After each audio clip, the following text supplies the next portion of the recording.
Bonjour, j'espère que vous allez bien. Je viens avec cette nouvelle vidéo pour interpeller quelqu'un sur la question d'éternité. As-tu déjà déterminé l'endroit où tu passeras ton éternité? Si oui, comment est-ce que tu l'apprêtes? Jésus te tend encore la main ce matin. Jésus te tend la main. Dans le livre de Jacques, chapitre 4, verset 8, il est dit: approchez-vous de Dieu et il s'approchera de vous. Nettoyez vos mains, pécheurs, et purifiez votre cœur, vous qui avez le cœur partagé.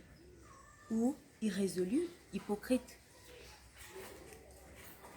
Es-tu irrésolu dans ta vie? Ou es-tu ferme dans tes convictions? Qui est maître de ta vie? Jésus ou toi-même? J'aimerais te dire ce matin que lorsqu'on est maître de sa vie, on est tout simplement sous la domination du diable. Mais Jésus frappe à la porte de ton cœur. Jésus te tend encore la main. Il te dit, si tu t'approches de moi, je vais m'approcher de toi. Quand on parle ici de nettoyer les mains, c'est la repentance. Si tu reconnais ta condition devant Dieu, tu reconnais que sans Dieu, tu n'es rien. Tu reconnais que sans Dieu, ta vie n'est que néant et que tu as besoin de sa grâce. Parce que lui seul peut te sauver. Il est celui-là seul qui peut t'épargner de la colère à venir, oui. Parce que la parole de Dieu nous dit que celui qui a le Fils a la vie éternelle. Celui qui n'a pas le Fils n'a pas cette vie et il demeure sous la colère de Dieu. Alors quel est ton choix ce matin? Quel est ton choix ce matin? Comment apprêtes-tu ton éternité? Quand tu vis, quelles sont les questions que tu te poses? Est-ce que c'est parce que tu as décidé de suivre le train de ce monde que tu vas rater l'amour de Dieu, que tu vas rater la grâce de Dieu qui est encore manifeste dans ta vie? Ce matin, par le souffle de vie que Dieu renouvelle, tu vas peut-être te dire que voilà, tes amis ne sont pas convertis, tu n'as pas envie de les décevoir, tu veux pas qu'on se moque de toi, tu veux pas qu'on te traite de tout et de rien parce que tu aurais donné ta vie à Jésus. Mais il est mieux pour toi que ce soit ainsi. La relation avec Dieu, ce n'est pas une relation de groupe. Non, mais c'est une relation de cœur à cœur.